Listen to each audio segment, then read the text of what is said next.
Uh, Welcome everybody. I didn't think we were going to run out of chairs, but we seem to have. I just wanted to double what Prajit said. It's probably the first warm, sunny day of of the year thus far, and there are a million other things you could be doing rather than joining us here for this conversation. But so I'm very grateful for you guys making the time to come and share an hour or two with us. We're gonna kind of launch right into the conversation because actually Veer's practice is somewhat new to me as well. I've only gotten to know it over the last couple of weeks as I've prepared for this talk, and also from having done this a few times, I realized that most people in the audience would much rather hear from the artist than from the art historian. So since we have him here, I'm going to take advantage of that and try to give him as much time to speak, with interject here and there every once in a while to maybe contextualize or complicate something that he's saying. So I thought a good place to start off with would be, I'm sure that for a lot of you, this is probably your first encounter with Veer's work. And this work is very, very rich in both aesthetic and literary, visual, material references. And and it's been kind of evolving. It's referential. It emerges out of earlier experiments that he's done over the last couple of decades. So I thought as a way of kind of like giving us inroads into unpacking a lot of what's going on in these kind of like dizzying images, we could maybe have him take us through kind of some of those steps that led him to where he is right now with this particular body of work that's called Healing Wounds. So with that, I'll turn it over to you. Yeah, thank you, Murtaza. It's wonderful to have here for this conversation, and thanks Aicon to bring this body of work here. Thanks Prajit, Harry, Pam, Hannah, who built this with so much of efforts. Thank you very much, and Tim, of course, and Jack. Yeah, it was a task to build this installation here, so that's why. Thank you. And as I'm here, I'm to speak on where it comes from, this present body of work. So I start with what is this?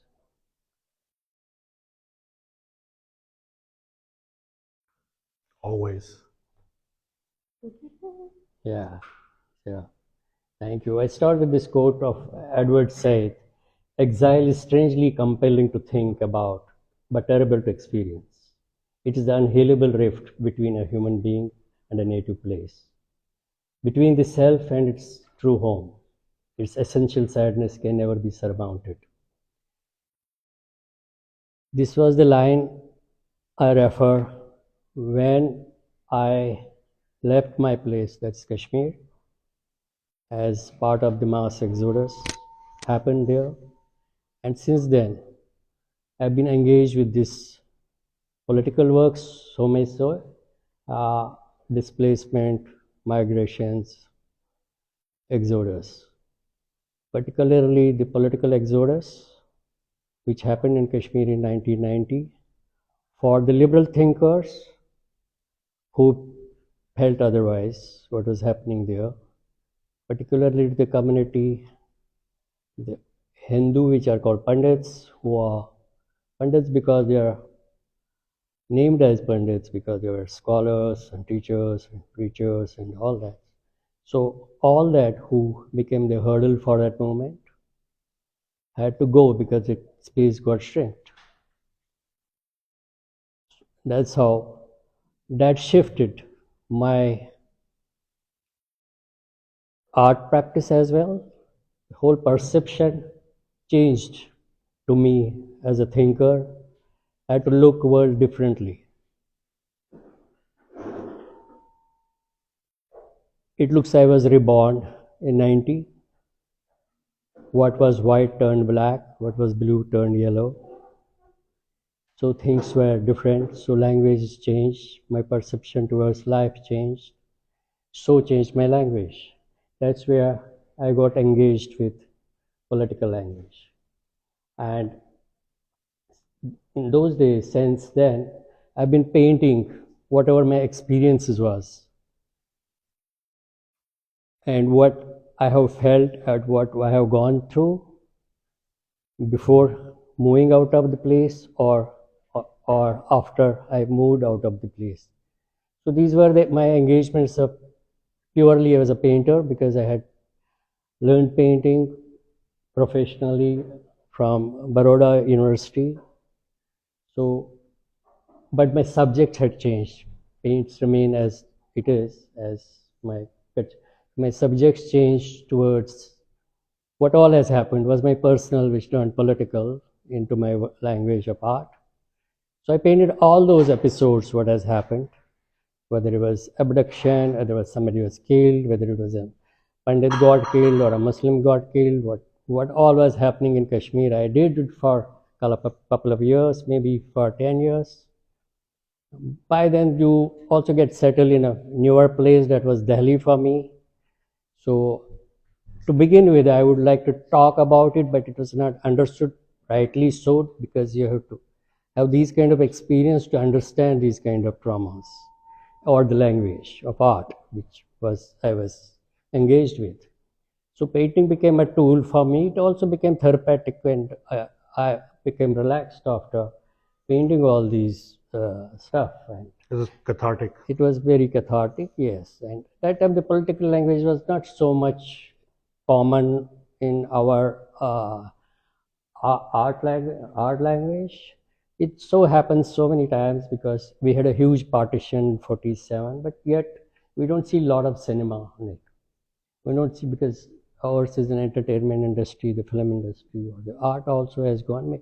Few artists have dealt with these images, but so the political language was not so much, common, and so I did face it difficulty before Ibrahim Alkazi gave me first show in '92. So that's where I could show these works that time and made my presentation. I made my situation felt through my works, because what artists can do. As the writers write, artists paint. So that's how I started with for all these years. Can you tell us what we're seeing? This work? Yeah. Yeah, these were, I happened to go that time Jammu, where these Pandits who were mostly white collar jobs, they were doctors and professors. I saw them in a queue getting registered as refugees. So that image stuck to me. So I painted this large 8 feet by 4 feet oil on canvas.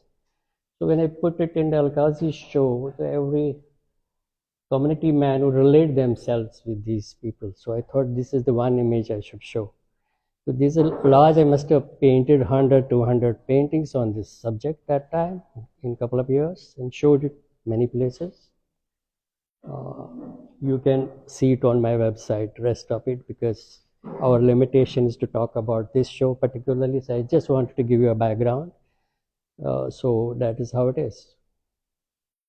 Sorry, that was my prompting to focus on the current show. Should we proceed?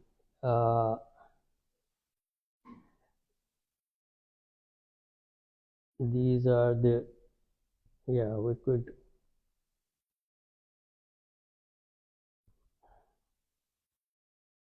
Go back to those paintings.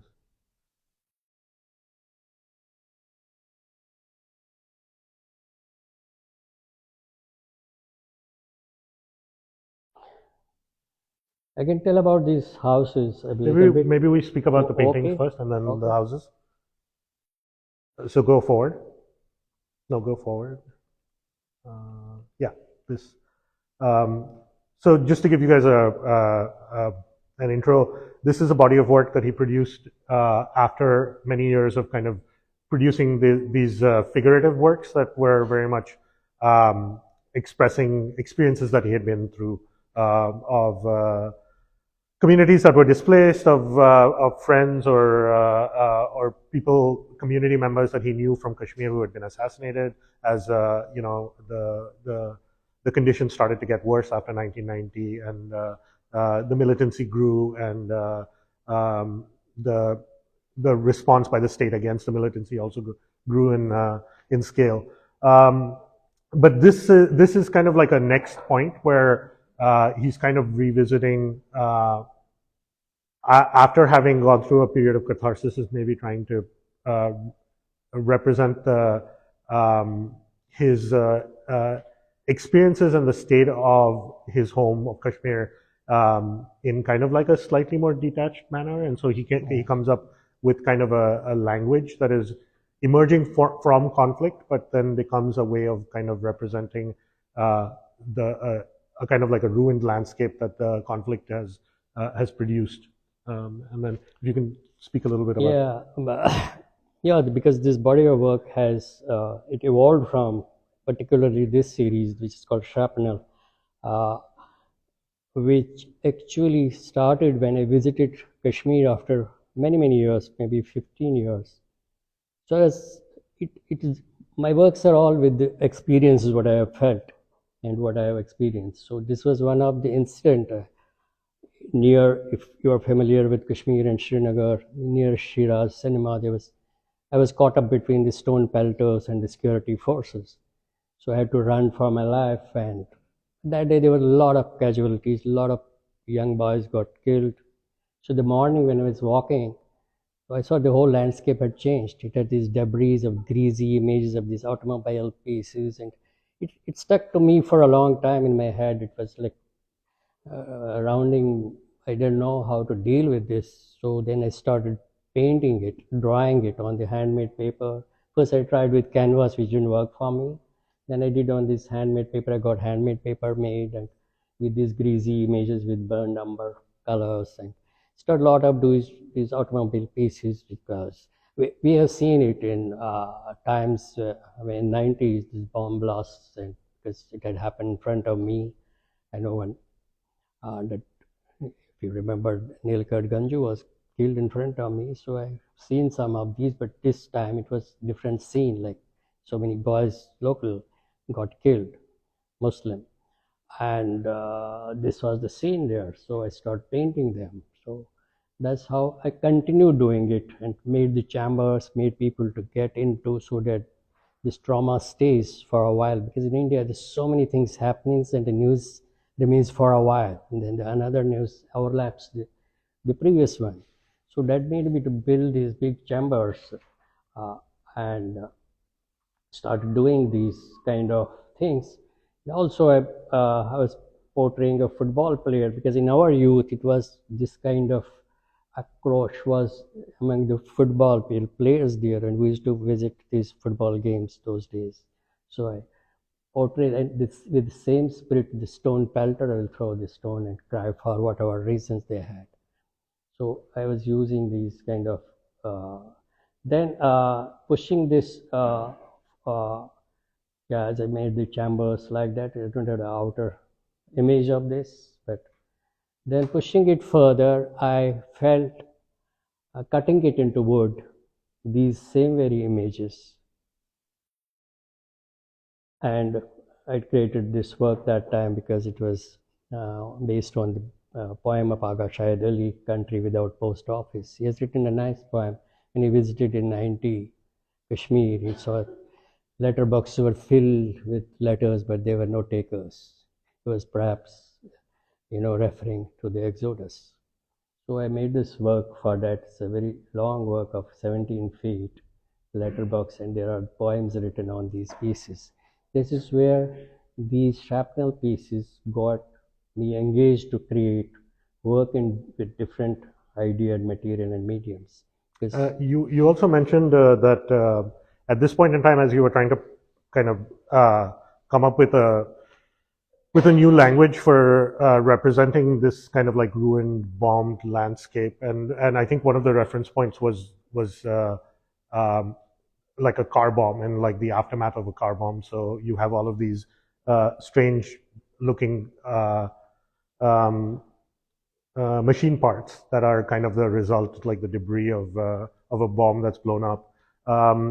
But over time, they kind of also begin to resemble a type of language, right? So you described this as a type of sentence almost, making that relationship to poetry, and so these like I guess the remnants of war or the debris of conflict kind of becomes a type of graphic language or through which one can refer to it, but not necessarily represent it in a documentary way, like a kind of a poetic way of kind of evoking this ruined landscape. I think the other thing you also mentioned was that at this point in time, you also started looking at the ways in which this sort of conflict was both specific to Kashmir, but was also happening in other places like Palestine and in Afghanistan and in Pakistan.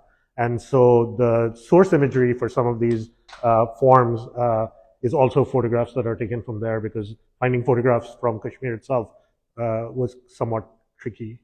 Or even a place like Lebanon, the car bomb has featured an important work by Lebanese artists post-Civil War. Yeah, so you could talk about that. Yeah, I used this as in a language finally. It became a script for me also. Because the way you weave this, because then art has its own boundaries of finally you're an artist, you have to build a language for any expression, like the writer does or poet does. So that's how I did. So then you kept adding the layers to layers, and like this, I also want, because I was doing, because in earlier works that became an archival material for today, so I was also looking for how to preserve some of these things, the heritage properties and things like that. That made me to go to Kashmir. Yeah, that made me to go to Kashmir to document these houses. So, should we talk a little bit about that? Yeah, sure. So another aspect of these kind of like conflict-ridden areas is, and also the exodus that happened in 1990 and that continued, since then. It's been like 3 decades plus now. Is that there were a lot of these old homes that were abandoned, and these are structures that are many, many, many centuries old that were made up the kind of like core of the medieval city of Srinagar, and they were just abandoned and so they, in some sense, become these reminders of the cost of war, like these kind of like architectural artifacts or remnants that are still haunting the landscape, that kind of evoke conflict, even if there isn't active conflict happening. Yeah, because this was very interesting. It just happened because I was in Paris looking at in one of the museums, the Picasso's Guernica village, which was photographed by him for as an study. And Guernica village, there were long, huge photographs of that village and the conflict, and I could see myself in those debris. It reminded me of what 90. I could see the cry of a child in those photographs. So that made me to go to Kashmir, back to look for my house, which I knew is burnt, it's not there, but I went there to look at, which did create emotional, disturbance to me. And then I thought I should document them, because, so I started documenting these houses around, which were familiar to me, where we have known them and lived with them and having festivity around them. So I started documenting all these houses to archive them, to at least show, because I knew it to be, because my house was, it changed the hands, it turned into shopping complex. So likewise, it will happen to every house. So that was my, it's ongoing project for me, because then I've been documenting in different places and villages, wherever these shut houses are, the people who don't live there, and also vulnerability of the place. It was a very difficult project that time to go to these areas, downtown areas, to get the photograph of these houses, but they portray their own story by this was the first time I indulged in photography, because every medium has possibility and limitations. So I thought if I paint it, it would make our emotionality. So I wanted to portray it as it is. So which I later put into my works as an archival thing.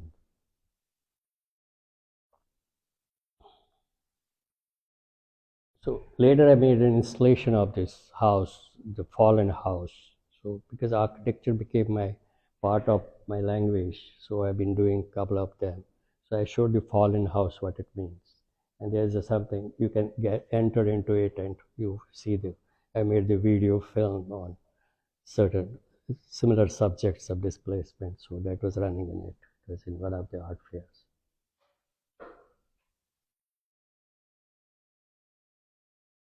So we go back to this was one of the works, Zuljana, horse carrying the pain of the people in, through these bones, and it's painted with kari kalamkari. This is a paper mache work, which you normally see in the boxes, souvenir, in the vases, souvenir pieces. It's a type of craft practice that's very strongly associated with Kashmir, and it's actually also one of the main kind of visual references for the patterning that you find, at least on these carpet-like works in the current show.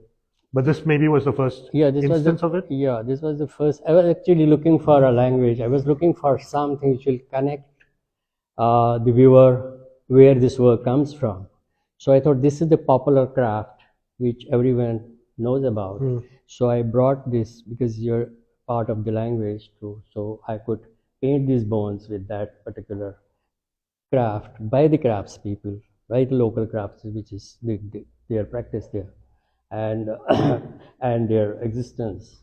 So the horse was just a horse because I had an image as a young child to see these Muharram processions where this horse used to be, lamenting horse used to be part of that procession. So I got back and then I understood this paper mache is done by Shia community, which is also a minority community in Kashmir. So they are engaged with this craft which has come from Iran.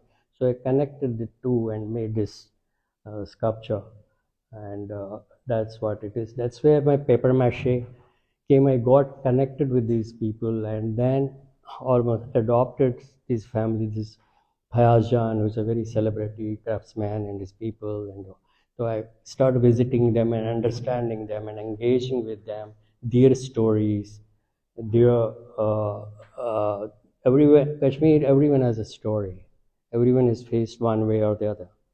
So they had their own stories. So I've been then, because I was interested in these conflict times, especially who are born and were practicing this kind of craft there within those situations.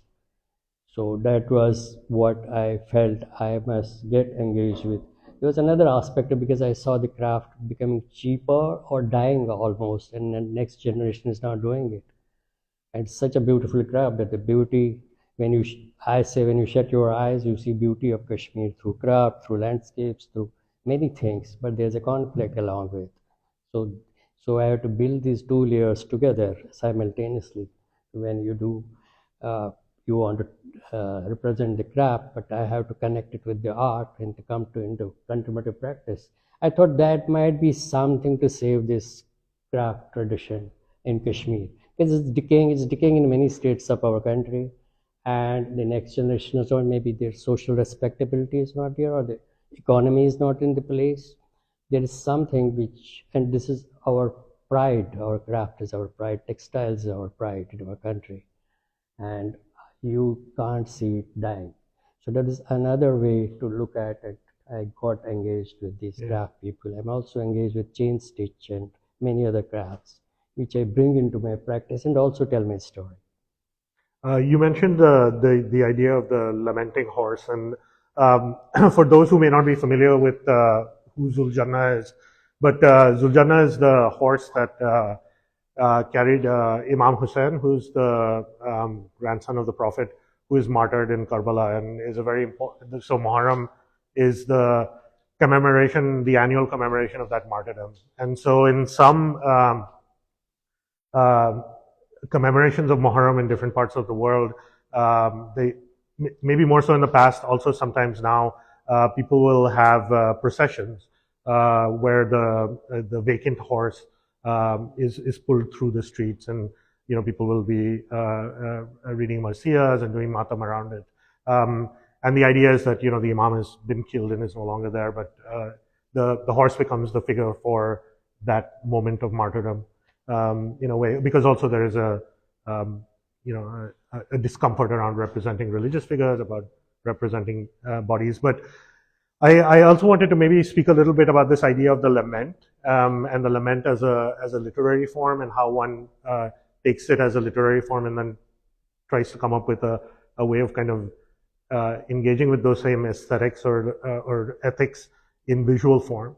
And so the lament is actually something that comes through in the body of work back there that is about poetry in the back corner with the skulls and the headphones. I was wondering if you could speak a little bit about that. Yeah, this is one of the installation I put it there because I am referring to, I've chosen 6 poets over the years who have talked about the conflict in their own ways, and it from the 14th century, Laldet, to present Aga Shahid Ali, the latest. I have Dinana Nadim, I have Majur, I have Mantu, Iqbal, who have talked about these conflict times and which has been recited and sung by various singers over the generation to generations. And this time, like the Laldet, because which has been sung by Dipali Vatal, who is a contemporary singer. And as it says, there's always in their poetry the homelessness. That was the subject I was dealing with myself. So I could find certain things in certain poems, like she says, Ame ban sadras navichas laman, zuchum brahman gargatsa. So these are the words in Kashmiri she has sang, and we have been hearing it from, it comes to generation, grandmother to mother. I have heard from my mother, but it's also, there was nothing written material for that time. And like Nadim, you were referring at the time, Yeah. He's a revolutionary poet, Dinana Nadim.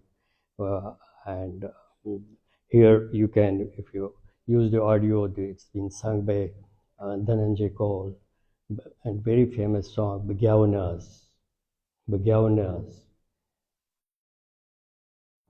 because I will not sing today, because the things, and he's also talking about the beauty of the place. He's talking about so many things, our traditions, rituals, everything. So it really connected to me. Yet he says, I cannot sing because these things are not there in the conflict. I cannot see flowers, blossoms. I cannot see beautiful gardens. But he was praising and at the same time thinking that I cannot sing. So it's so beautifully sung. Who can understand the lingo can hear it through the audio. Likewise. Yeah, I mean, as I was reading the poem, I was struck by how it really does like exemplify the structure of the lament, where simultaneously a kind of literary or poetic expression is being drafted because you're reading a poem that was written by somebody, but there's simultaneously within it this kind of hesitation or inability, like I cannot sing because of all this beauty that's lost in the world. And of course, the cataloging of all of this beauty that's lost because of conflict or exile or separation or displacement is also simultaneously a set of beautiful images. And this is quite quintessential with the art of the lament, which is often about mournfulness and about elegy and things like that. But it is simultaneously an art form that has a lot of beauty to it, but it is also about trying to evoke a condition where that beauty is no longer possible. And that the poem really brings it in really well, because it starts off with I cannot sing because there are no more beautiful birds, or because of this the mountains, and I'm not making stuff up, but basically recounting the beauty of the valley of Kashmir. And so I thought maybe we can use that as a metaphor to talk about these works. Yeah. When you create an installation like this, I also metaphorically immortalize those poets, like who have been evergreen and ever relevant to the times. So you got them this skull made in the most beautiful, with the same tradition of paper mache tradition. So that's what's. And then I started moving. I had to do these shrapnel image to make into 3D. Sort of these reliefs which you see, which are the ones that are in the front room, and then there's a big frieze of them in the back as well. Which also it gave you that kind of flesh we're talking about. Yeah, and it had that because they are the paper mache pulp molds, and then painted over with the craft of. So again, just to clarify that practice of Kali Karamkari is a type of embellishment that happens on objects that are made out of paper mache. So they're actually deceptively light as well when you pick them up as objects. And so the works in the front are all produced using that technique, which he kind of adapted. He sculpted forms using clay, and then the clay was used to make a plaster cast, and then the plaster cast was used to cast the form in paper mache, pulp, and all. and then it was decorated in collaboration with the decorated in a similar, because it became a nice art forms. And then I had besides that 3D, then I start doing this. This is on the wood. Just very quickly about the 3D works, I was actually quite struck because on one hand they're kind of very cryptic, enigmatic forms. It's almost, it has gone through a couple of layers of evolution to the point where its relationship to, or its indexical quality to the aftermath of, say, a car bomb or a bomb blast, it has kind of been frayed a little bit. But there is also this way in which, as he was trying to make these three-dimensional forms, they kind of feel bodily. They're rounded, like what used to be these kind of mechanical hard-edged protrusions have like softened almost into body forms. So in some sense, those objects, they bring together the kind of one type of destruction that a technology of violence like a car bomb enacts, where it kind of obliterates a space and the people within, and the people and things within the space, and kind of creates this macabre hybrid of body and machine parts. And somehow those are synthesized in these forms, at least. Yeah. This is my take, not his take. Yeah. I'm not sure how he feels about it, but that's how. Because your content is beautiful and strong for these works. But for us, where you forget the content, you work as a language. You build a language which has aesthetics in it. So I felt it very aesthetically correct to make these kind of images, and that becomes the forms. Yeah. That's how it is. Of course, it comes from where it comes from, what you say, but for an artist, it is like how good, how aesthetically blessed it would be in produced work. Yeah. So that is our challenges, basically. It's like, as a poet, has a challenge of how to weave the lines. So that's how it is. So those same that same kind of landscape of that's studded with these shrapnel forms are also what create these kind of fractured carpet forms. Yeah. So that serve as basically the ground for these works. Yeah. As I say, these are similar shrapnel images which I cut in the wood, as I have shown this red thing, and it's the same thing, but I assembled them together and turned to be a fractured carpet, which is what Kashmir is like, that I say, because you have to combine these two layers of beauty and the conflict.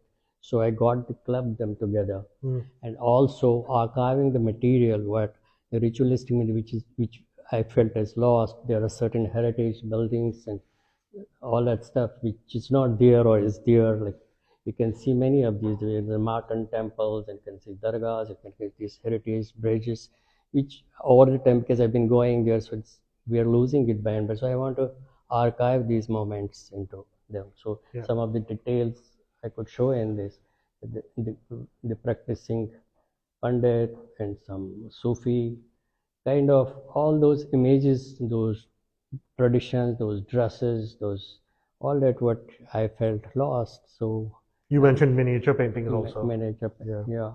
Also, the kind of life, the samovar carrying this milkman, these kind of things are part of these imagery somewhere or the other in this body of art. The weavers, the bridges, the dargahs, and Martin, and this Hari Parbat,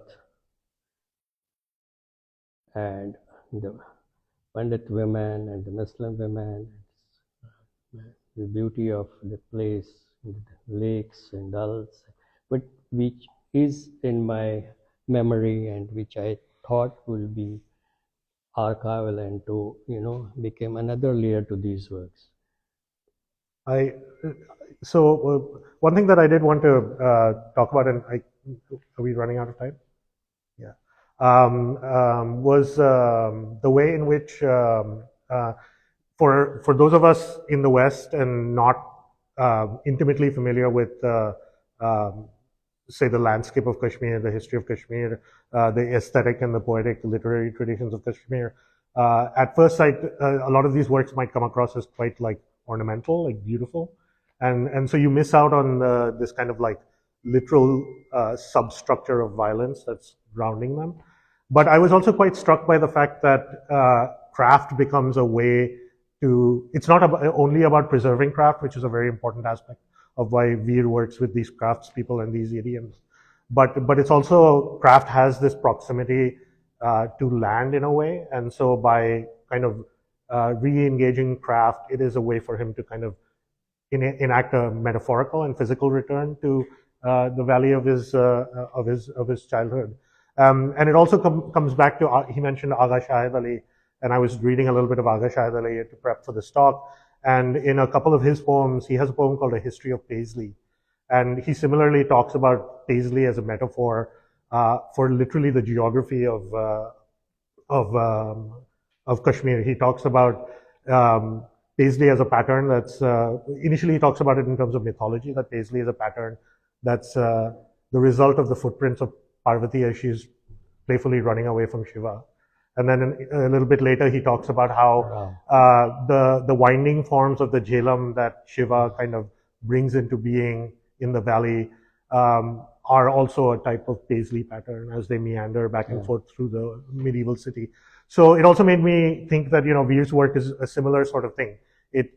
You can think about it as being about decorative craft, but actually it is very much grounding his experiences, his artwork, his memories, his traumas back into this magical landscape. Yeah. Also, as I broadly said, that's very beautifully put. The Paisley refers to Jhelum, the curves, because Jhelum. By the way, the Jhelum is the river that goes through Srinagar. It originates from, there is an image of Shiva, and it originates from the very Nahal that I have referred here in one of my works. And it's beautifully put. And also the iconography, which, because Kashmir had its own, like we have the Kangra School of Painting, we have Basoli School, but the Kashmir also had a Kashmir School of Painting once, and which was being used in our ritualistic traditions. It was like, we'll say, the Goritrai was to be given one time to our daughters. So, which I also miss, and so I started preserving those images. And I have made one Sharika once myself, which is to our community houses. So I try to bring those elements also in these works. And besides the heritage and traditions and ritualistic practices and all that. And also because I weaved it in a very different, I got these patterns from this joinery of these, sometimes in old houses and some dargahs and somewhere, where from I drew the patterns and then brought craftsmen with their tradition to bring it in. So that's why I call it like there's a conflict, there's beauty, so that's why I call it Healing Wounds. Sort of, I named this series as Healing Wounds. That the wounds never heal, so really, but it's just the exercise of it. So maybe I'll ask one last question and then we'll open it up to questions from you guys. But it's kind of hard not to talk about the elephant in the room. Which is also interestingly, it's Kayamga, which also means resting place. So it's a nice place to end. But as we were also talking yesterday, and also as I was doing a little bit of research towards the conversation, I came upon this phrase that I guess maybe I had heard, but I didn't know much about, called Kashmiriyat, which is kind of an artistic, cultural, literary, linguistic, culinary tradition that's very strongly associated with Kashmir. And maybe because Kashmir is in this secluded valley, it has kind of retained its exceptional quality to it. And in some sense, Veer's practice and also my conversations with him kind of made me realize that what the 30-odd years of conflict has done is that is the tradition that has been lost, and that is the tradition to some degree that's being mourned in these works, and that is also the traditions that in some sense are being re-energized or revitalized in these works as well. But as we were speaking yesterday, another thing that became important was how that Kashmiriyat was inherently syncretic, which is a very important quality of the religious landscape in South Asia, which has completely been lost over the last 2 decades or 3 decades, as kind of fundamentalism, religious fundamentalism of all sorts, has taken a hold across the subcontinent. And so there was this fluidity between ritual practices between Hindus and Muslims, between Shias and Sunnis, between Sufis and Hindu mystics. And a lot of the references that Veer is drawing on are coming out of that shared ethos, that shared culture. And so maybe you can just tell us how this relates to that, this kind of idea of Kashmiriyat as a syncretic space where all of these different cultures, all of these different religions came and lived together in harmony for centuries. I don't know, Kashmiriyat to me is like, it's like living together in many ways, makes it composite culture of the place, which is everywhere. So was in Kashmir. So I remember, like even today, my sister will tell, if you're going to Kashmir, tie the knot, for something, some wish list. And so predominantly that was there. Like I remember my grandmother would go to these dargahs, and both community will go. And because the Muslims of Kashmir are mostly Hanfi, they are Dargai.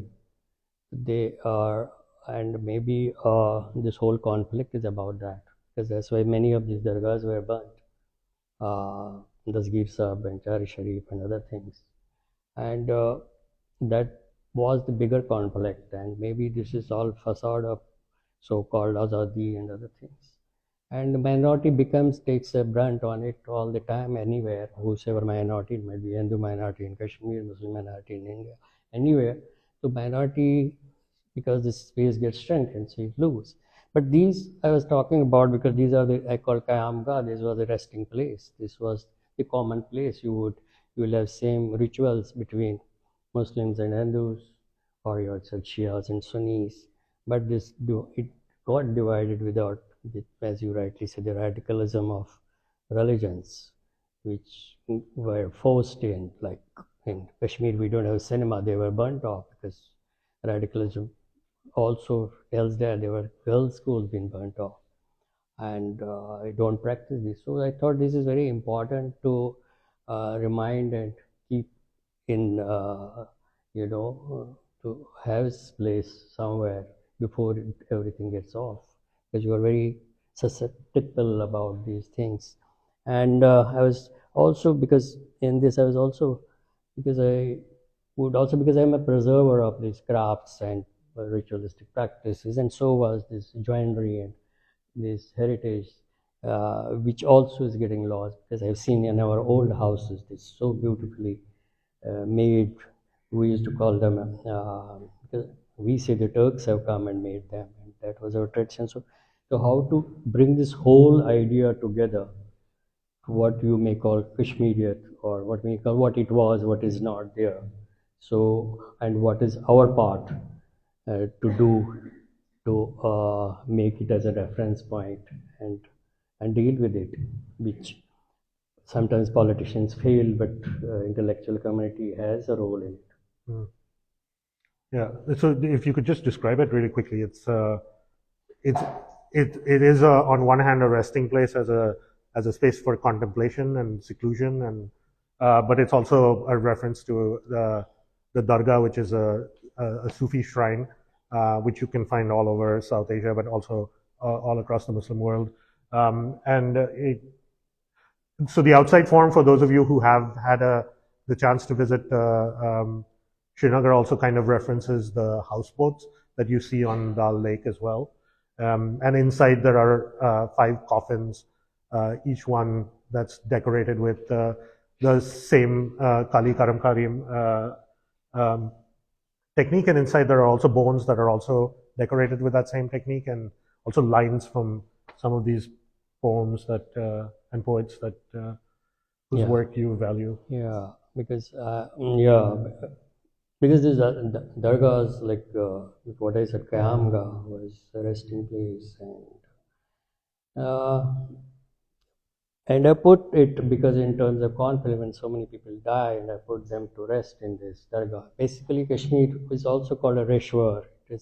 It has a tradition of rishis and saints and swamis, and so many of them are there. Because in our younger days, we used to, I think every house has some swami or some peer or some rishi or some. So these practices were there. So, and people will go to them and pray and even have a dialogue with this peer or, and there were the mausoleums of these kinds. So, but here I used it as the resting place for those who died unfortunately in this conflict. And then there about the death I was talking about. So everyone has spoken about the death in a beautiful, in their lines and verses. So I used those lines in one of all these coffins, what Leonardo said about the death, what Lalit said about the death. And so all those, I made a reference point of them. And I put the bones, which is painted with the same tradition, paper mache. So I put the bones because it doesn't speak of any particular community, but pain is a pain. Pain is anyone's pain. So I'm referring to pain and I'm referring to humanity in that sense. I think that's a good place to come Yeah. to rest. I'm not sure if people have questions.